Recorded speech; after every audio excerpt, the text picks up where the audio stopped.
Welcome to the Starting Over Podcast Training Regimen. I am your host, Edward Shelton, aka Dark Logos, and this time we are going to be looking at mind control. Now, I will say this is going to be probably one of the most complex powers that you encounter in the game of HeroClix, and that is why it is rarely used. It's not necessarily complex in use, but in practice. And the best way I can say it is everyone knows how to use mind control, but not everyone knows how to use mind control well. So in this episode, we're going to focus on using mind control well. All right, let's read the power. Mind control. Give this character a power action. It makes a close combat or range combat action, minimum range 4, value 4, as a free action. That deals no damage. A successfully hit target becomes friendly to your force. Each target hit may be assigned one action as a free action, immediately after which the target becomes an opposing character again. Deal this character one unavoidable damage for each 100 points of the successfully hit target's combined point value. So let's really talk about the awesomeness that is mind control and sort of see how to use mind control well. Now, what I want you to do is just go through your own little catalog and just sort of think of all the times that you've been, just ralphed over by mind control. Just think about it. Now, unless you've played a game recently where it happened, most likely it's not a common element in the meta. Well, why is that? Well, most of the time, mind controllers ranges between 6 and 8. There are a few that are 4, but most of the time people don't use them. Now there's also some that have remarkable attack values with their mind control and unfortunately don't either have the range or the defensive ability to stay alive after the mind control is used. Or they have a mind control and its conditions are unfortunately not realistic. Cersei, I'm looking at you. Excellent piece otherwise except for the mind control. And that's Cersei from, I think it's Arkham Asylum. I don't remember right now. Now, let's look at this. When you use mind control, you can mind control and use outwit. You can use mind control and you can use perplex, but I don't think it does you any good because I think it like immediately goes away. You can use it you can't use it for prob. That's like the only power you can't use with mind control, I think. Well, that's an active use power. I know you could say like, oh, impervious or whatever else. But that's really, really difficult and interesting. The next thing that I will say about mind control is mind control has, you have several figures that just pop into your mind. One is Professor X, multiple incarnations of Professor X. Great mind controllers. There's also Despero, the one from Arkham Asylum, the great mind controller. Also, he has all that weird TK / moving other figures as well. Everyone has their mind controller, but the thing that has to be asked is, how are you using mind control? Is it just like, let me go grab his big hitter and run his big hitter to make him attack his own people? Are you trying to mind control, his support figure to heal you? Are you trying to, mind control his pulse waver so that, he can blow up his own team? What are you using mind control for? So I'm going to break down mind control into several categories of use. The first use is just, like I said, you're just trying to do damage to your opponent. Okay. The second level is positioning. You are positioning your opponent's figure either in a position where you can retaliate against them, move them out of a advantageous position for your opponent and less advantageous for them. Or you're looking at putting that figure into a position in which whatever game effect that they have now all of a sudden complicates your opponent's plans. Let's take, for example, Artrosis. from the War of Light gravity feed. Well, actually, no, you can't because he can't be mind controlled. Let me ignore him for a moment. Oh, that leads us to Battle Fury, which we haven't touched yet. But let's go and say, okay, you have a figure, and it says everyone within 6 range of this figure has 2 range. Okay. All right. So sort of like Arthrosis, except no Battle Furies involved. Okay. All right. In a situation like that, you have this piece. You can move your got your piece into a position where you can be shot at or whatever, or you can have your opponent move his piece to where you're at. But the chances of that happening are really unlikely. So by using mind control, you take that option away from your opponent and put him in a position where now he has to break away or run away or use a different power that he didn't want to. Another thing that's really interesting is the use of those once per game effects with mind control. If you're able to mind control Dormammu, for example, and he's on that Empower Minion power, you can use that ability after Dormammu has used that ability on his own team. So you can use that for your own team.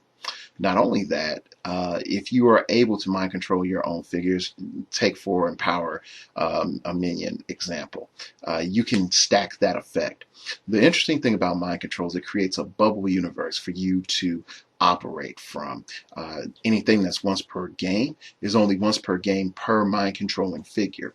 So if you had multiple mind controlling figures that were able to say mind control Dormammu, then automatically you're able to stack that effect multiple times.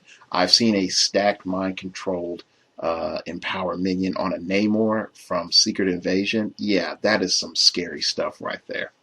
So the next sort of deeper level of really using mind control is not only just setting up the attack, setting up the positioning for the mind control, but knowing the order in which actions need to be taken with a multi-target mind control attack. Now, this is where it gets complicated because you have to know in your mind if you do land 2 of 3 or 3 of 3 or 1 of 2, that you know which figures that you are mind controlling will act first. Okay. Once you know which ones will act first, you know whatever successive action that happens of what your response is going to be. Now note, when you do mind control multiple targets, all those targets have to act before you can move any figure on your board. Also, you take your mind control feedback I think after actions resolve. So if you have a power like Prob or something like that, you can use it. Perplex and Outwit, you cannot use that. Now, what you can do is you can perplex your opponent's stat ahead of time with the assumption that you're going to mind control. Like, so let's say I have my Professor X and he goes and mind controls my opponent's 10th anniversary Thor that has 11 attack and 4 damage, okay? So I've mind controlled Thor, but he's only going to do 4 damage.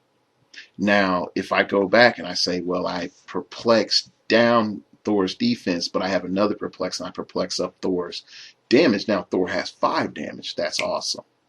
Another thing to consider is, since those figures are friendly, let's say I have a figure on my team that says everyone that's adjacent to this figure gets ranged combat expert. So I perplex down Thor's defense, then I perplex up his damage, and I move my figure. That will give Thor range combat expert right next to Thor. Then I mind control Thor and have him use range combat expert on his own opposing team. Then once the action resolves, bam, he's back. Now that Thor's stuck, I've moved my figure. Now I have another figure that I've mind control. I've already know that I've tied up Thor.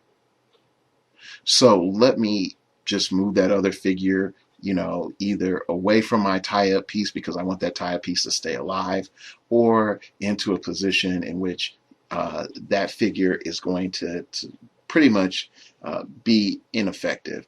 Then the final figure that I mind control, I can say, hey, that figure, I'm going to run it into the middle of my group. And then once I run it into the middle of my group, then I will be able to kill it the successive turn. You have to also know, you have to really be mindful of, characters that you're mind controlling so that you can eliminate them, or characters that you're mind controlling that so that you can cripple them. There's a big difference between those two categories. To kill them, you know that once they're off the game, your opponent's game plan is done. But when you cripple a figure, you're doing it so that you have time to gain momentum. If your opponent is top click, and you mind control them, move the opponent's figure into a position where it can be shot by your team, then you just want to say, like, okay, well, I'm knocking that figure off his top click, which is the best click, and I've landed in the middle of the dial, and it's pretty much an inert factor now. So even if you ignored it for until the end of the game, that opponent doesn't have use of that figure. Now you might say to yourself, well, why don't I just kill that figure since it's crippled? Well, also you can say, well, it has a U dial where you can knock your opponent's figure back into something good. But also you have to look at it like this. If that figure is crippled, what can it really do to you? Why are you using attacks and resources on pretty much a harmless target?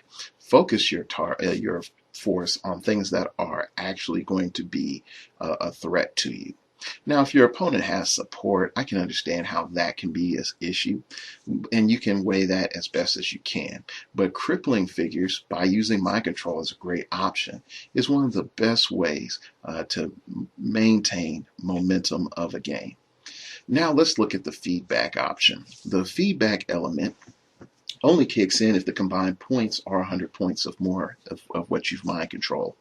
So if you say mind control 99 point flash from oh wow, and I blanked.